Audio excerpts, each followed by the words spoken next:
Hi hello नमस्ते welcome back my channel. हृदघात को एड़ाइबा पाई खातु एही खाद्य सुस्थ रहिब हृदय। एहाकु जानिबा पाई एही वीडियोटी पूरा देखंतु। ओमेगा 3 फैटी एसिड एपरि एक पोषक तत्व जहाँ विषय कम कथबार्ता हुए किंतु यह आम शरीर पाई अत्यंत गुरुत्वपूर्ण।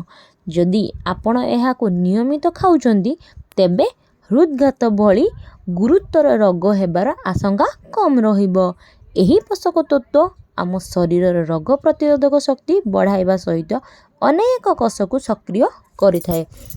भारतर प्रसिद्ध पुष्टिकर विशेषज्ञ निखिल भाट्स कहिसेंती जे एही खाद्य खाइबा द्वारा ओमेगा 3 फैटी एसिड मिलथाए। दुग्ध आमर दैनंदिन खाद्यर एक गुरुत्वपूर्ण अंश किंतु जदि आपण एथिरु अधिक लाभ करने चाहूँगी तेबे गाई क्षीर अधिक व्यवहार करंतु कारण एथिरे ओमेगा 3 फैटी एसिड मिलता है। आमे प्रोटीन समृद्ध खाद्य भाव सोयाबीन खाई किंतु यह ओमेगा 3 फैटी एसिड मध्य जगाए। भारतर अधिकांश लोक एहाकु खाइबाकु पसंद करिथांती।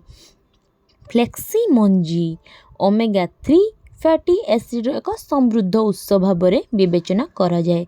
जदि आपण एहाकु खाउचंती तेबे एही मंजी गुडा ग्राइंडिंग करी पाउडर प्रस्तुत करी किंबा मंजी साहाय्य लड्डू प्रस्तुत करंतु एवं एहाकु खाआंतु। आमे प्रायतः जलखिया रे अंडा खाई थाउ जेउ कारणरू दिन सारा शक्ति अक्षुण्ण रही थाए। ओमेगा 3 फैटी एसिड मध्य एथिरु प्रचुर परिमाण मिलता है जहाँ हृदय स्वास्थ्य पाई बहुत लाभल। ड्राई फ्रूट्स स्वास्थ्य पाई भल विवेचना करा जाए। एहाकु खाइले आपणक शरीर रे ओमेगा 3 फैटी एसिड अभाव रहिबो नाही किंतु मने रखंतु जे आलमंड गरम प्रभाव रही तेणु ग्रीष्म ऋतु एहाकु अधिक खाआंतु नाही। आपन को जदि मोर एही वीडियोटी भल लगी थाए ताले लाइक करंतु शेयर करंतु सब्सक्राइब करंतु। Thank you.